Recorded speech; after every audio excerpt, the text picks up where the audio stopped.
Estamos de volta com o Pensamento Jurídico, uma produção da Magis. Hoje estamos discutindo a ausência de um novo Estatuto da Magistratura para a modernização e democratização do Judiciário e também sobre o papel e influência do CNJ, o Conselho Nacional de Justiça, sobre a realidade da justiça brasileira. Neste bloco, vamos conversar mais sobre o CNJ, o Conselho Nacional de Justiça, com o nosso entrevistado, o desembargador Dorgal Borges Andrada, que é vice-presidente da Associação dos Magistrados Brasileiros, a AMB, e também é desembargador do Tribunal de Justiça de Minas Gerais. Doutor Dorgal, sobre o CNJ, há uma reivindicação, tanto da AMB, de algumas associações, que o Conselho Nacional de Justiça não reflete na sua composição a realidade brasileira. Por quê?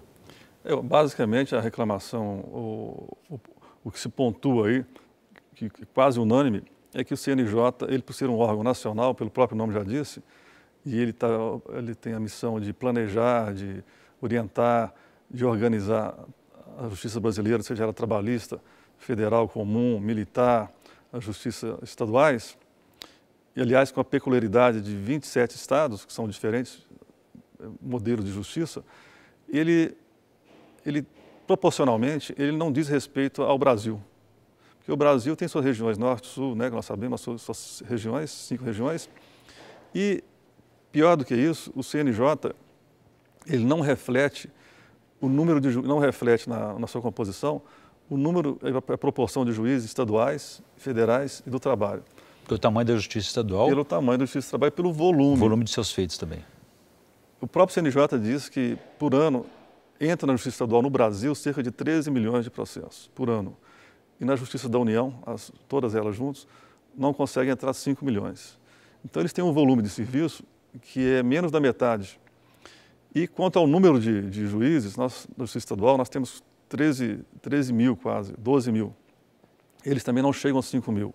Então, eles têm sempre metade, menos da metade, quando a proporção na Justiça, no Conselho Nacional de Justiça, o CNJ, eles têm 5, porque tem juízes do trabalho, juízes federais, desembargadores federais, desembargador do trabalho, ministro do STJ, ministro do Supremo.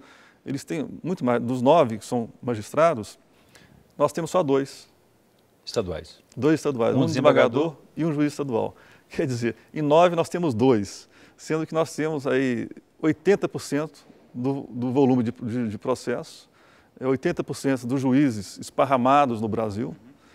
Então, essa composição, ela não consegue perceber e, vamos dizer assim, administrar de forma eficaz, eficiente e de forma, vamos dizer, prazerosa.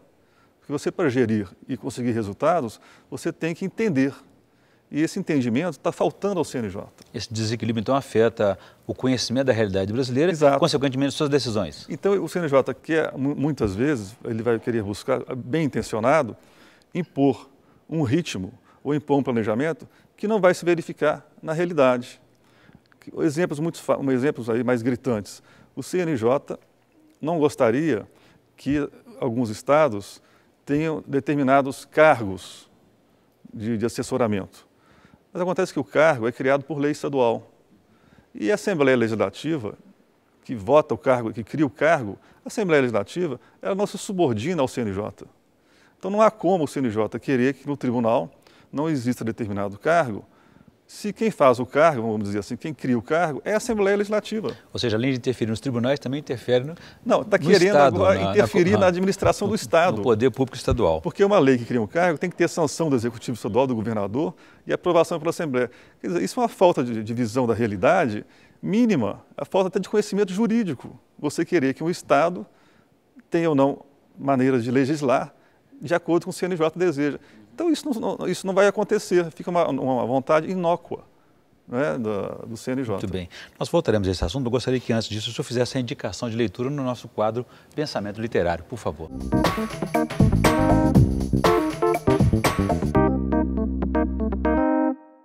Eu indicaria aqui uma leitura mais amena para os magistrados ou para os advogados que estão nos assistindo, os estudantes.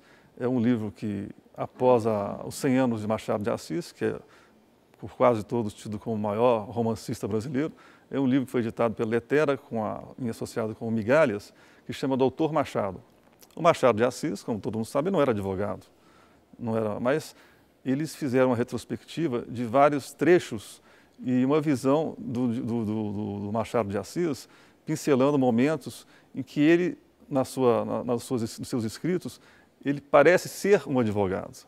Ele traz um linguajar, porque ele convivia com grandes advogados, ele convivia com grandes juristas, né, e ele, pela sua inteligência, ele absorvia tudo isso. Então são trechos de romances muito interessantes, que parecem que o Machado de Assis era um jurista. É um livro que eu recomendo, é um livro mais ameno, não é um livro jurídico, mas que tenta mostrar que o Machado de Assis era um advogado. Muito bem, um grande gênio, sem dúvida nenhuma. Uma boa indicação para deixar esse estresse do dia a dia aí. Muito bem. Doutor Dogal, agora, voltando ao CNJ, do ponto de vista administrativo, ele trouxe mais eficiência ao judiciário e do ponto de vista processual também? Conseguiu trazer mais celeridade, mais transparência? Não, nesse ponto, apesar dos pesares e de muitas queixas nossas, de muitas queixas dos juízes, eu acredito que houve uma melhor transparência. Ele conseguiu trazer métodos, né? Alguns tribunais eram muito desorganizados, a justiça às vezes não tinha um parâmetro. Tem alguns pontos, todos os juízes concordam que ele conseguiu vamos dizer, aperfeiçoar a estrutura do Poder Judiciário. Mas falta a ele ainda, vamos dizer assim, uma maior compreensão do que seja o Brasil. Eles estão entendendo que estão, talvez com cacuete, a maioria dos juízes federais, achando que os estados, a justiça estadual faz parte da justiça federal. E ela não é assim, ela é muito diferente, cada estado tem o seu tribunal, que tem a sua independência, que manda projetos de leis para a Assembleia, as suas Assembleias aprovam se quiserem, os governadores sancionam se quiser, ou vetam o projeto se quiser, tem orçamentos próprios, tem suas penitenciárias diferentes. A justiça estadual não é única no Brasil, vamos dizer assim, no seu aspecto organizacional. E daí a dificuldade que eu acho que o CNJ não está percebendo. Aliás, existe um projeto em tramitação na Câmara dos Deputados para alterar essa composição. Exato. E corresponder mais à participação da Justiça Estadual. Exatamente. O deputado que foi desembargador de São Paulo, o Regis Oliveira, apresentou uma PEC remodelando a estrutura do número de desembargadores, dando maior balanceando melhor com o maior número da área estadual. Ok. Bom, nós conversamos aqui com o desembargador Dogal Borges Andrada, do Tribunal de Justiça de Minas Gerais e vice-presidente da Associação dos Magistrados Brasileiros, MB. Falamos aí sobre a influência do CNJ, a sua composição, se reflete ou não a realidade da justiça brasileira, e falamos também nos primeiros blocos sobre a ausência do novo Estatuto da Magistratura, sobre a democratização e modernização do Judiciário. Doutor Dogal, obrigado pela entrevista, foi um prazer recebê-lo aqui novamente. Eu que agradeço a oportunidade. Obrigado. Bom, nós ficamos por aqui. Se você quiser participar do Pensamento Jurídico, escreva para o pensamento@amages.com.br. pensamento@amages.com.br. Obrigado e até a próxima.